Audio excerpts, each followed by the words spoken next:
안녕하세요 여러분, 누나수학입니다. 오늘은요 다시 수학이 필요한 순간 책을 가지고 왔어요. 지난번에 수학이 필요한 순간 책을 리뷰했었죠. 그 책을 정말 재밌게 읽어서 후편이 나오자마자 바로 읽고 싶었어요.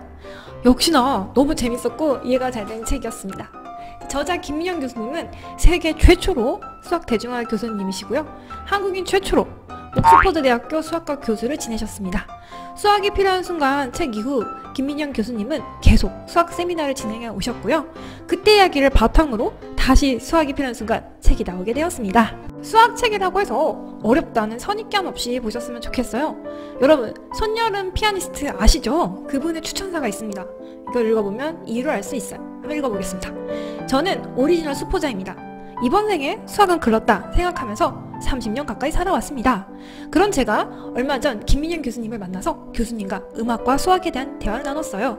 그런데 제 얘기를 듣던 교수님이 제가 하는 모든 생각들이 바로 수학적 사고라고 하시네요. 대체 이게 무슨 얘기인지 여러분도 궁금하시죠? 이 책에서 답을 찾으시는 동안 나도 모르는 사이에 내 곁에 한 뼘 정도는 더 다가와 있는 수학을 체험할 수 있을 겁니다. 너무너무 기대가 되죠? 자, 그럼 책으로 가볼까요? 자, 이 책은요, 수학이란 무엇인가? 질문을 시작합니다. 지오지브라라는 프로그램으로 사각형을 그리고요, 각 면에 중점을 이어봅니다. 자, 무슨 모양으로 보이시나요? 평행사변형처럼 보이죠? 이번에는 바깥 사각형의 꼭지점을 옮겨보겠습니다. 아무렇게나 바꿔도 가운데 생기는 도형은 평행사변형입니다. 이런 현상을 바리뇽의 정리라고 합니다. 상식이었을 것 같죠? 하지만 프랑스 수학자 바리뇽이 발견한 정리입니다. 간단하면서도 수학적 사고의 많은 면을 내포하는 정리입니다. 수학의 근본을 이해하고 싶다? 아주 좋은 포부임에 분명합니다. 그런데요, 근본을 이해하지만 수학을 이해할까요? 기초를 잘 모르더라도 정리나 공식을 계속 사용하고 여러 상황에서 어떻게 기획되는지 과정을 살펴보면서 수학에 대한 이해가 깊어지기도 하기 때문이죠. 여러분, 뉴턴의 프린키피아 책 아시죠? 뉴턴이 이 책을 쓸 때 가장 큰 영향을 받은 책이 무엇인지 아시나요? 바로 유클리드의 원론입니다. 유클리드의 원론은요, 유클리드와 기원전 300년경 지중해 지역에 알려져 있던 수학 지식을 집대성한 책이죠. 공리체계를 이용한 수학적 증명법을 처음 서술한 책입니다. 근데 이 책이요, 과학에 영향을 많이 미쳤어요. 자, 뉴턴의 프린키피아, 유클리드의 원론 비슷한 점이 있습니다. 뭘까요? 거기에 나오는 수학이 거의 기하학밖에 없다는 사실이죠. 뉴턴은 왜 어려운 기하학으로 자신의 이론을 설명했을까요? 기하학만이 믿을 수 있는 수학이라고 생각했기 때문입니다. 당시만 해도 모든 것을 기하학적인 언어로 바꾸고 증명하고 정교해야지 인정하는 것이 전통이었어요. 유클리드가 살던 시대도 비슷했죠. 자, 학술서를 기하학적으로 기술하게 된 역사는 정확하게 알려지진 않았습니다. 중요한 것은 그 전통이 뉴턴 시대까지 약 2000년에 걸쳐서 계속 영향을 미치고 있다는 사실이에요. 유럽에는 르네상스가 있었잖아요. 고대 문헌을 재발견하고 이론을 정립하는 노력이 있던 시기입니다. 김민영 교수님께서는 책에서 이렇게 짐작을 하십니다.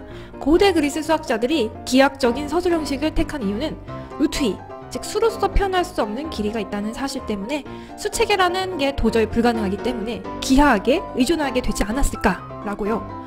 르네상스 시대를 거쳐가면서요, 루트이나 허수 아이도 알려지고 보통 수학자들은 루트를 크게 문제시하지 않게 되었습니다. 우리 현대사회에서는요, 보통 수를요, 기하학보다 쉽게 생각하죠. 저만 해도 그런 것 같아요. 자, 우리 모두에게 수는 익숙하죠. 기하학적 정리가 오히려 어렵고 생소하게 느껴져요. 왜 그럴까요? 지금 대학 수학을 배우는 학생들은 기하학 증명을 어려워합니다. 그래서 많은 학생들이 기하학을 다 수로 바꿔줘야 생각이 돌아갑니다. 중고등학교도 그렇죠. 이처럼 대수적인 형식에 의존하게 되는 것도 재미있는 현상 중에 하나입니다. 대부분 사람들 사고가요, 컴퓨터식으로 바뀌어가는 게 아닐까요?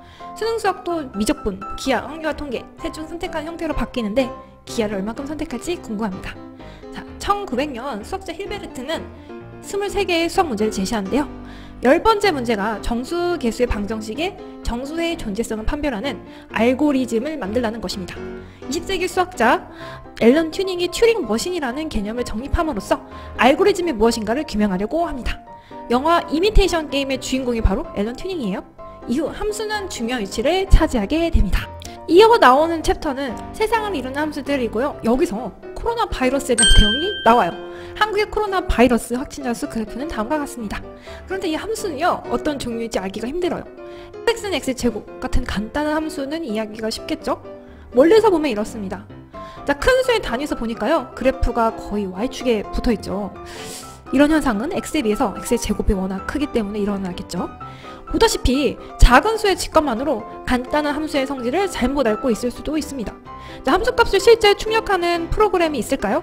코로나 감염률을 보면 그런 게 나올 수 있을지 의문이에요. 책을 다 읽고 나니까 김민영 교수님이라는 거인의 어깨에 올라서 세상을 바라본 기분이었습니다. 세계적 수학자로서의 권위보다는 겸손하고 소탈한 수학 선생님 같은 교수님의 강의였습니다. 기계적인 스킬이 아닌 삶에서 나오는 다양한 질문 속에서 수학을 찾아라. 이게 핵심인 것 같아요. 빅데이터와 인공지능 시대 살아가는 우리가 읽어야 할 책이라고 생각합니다.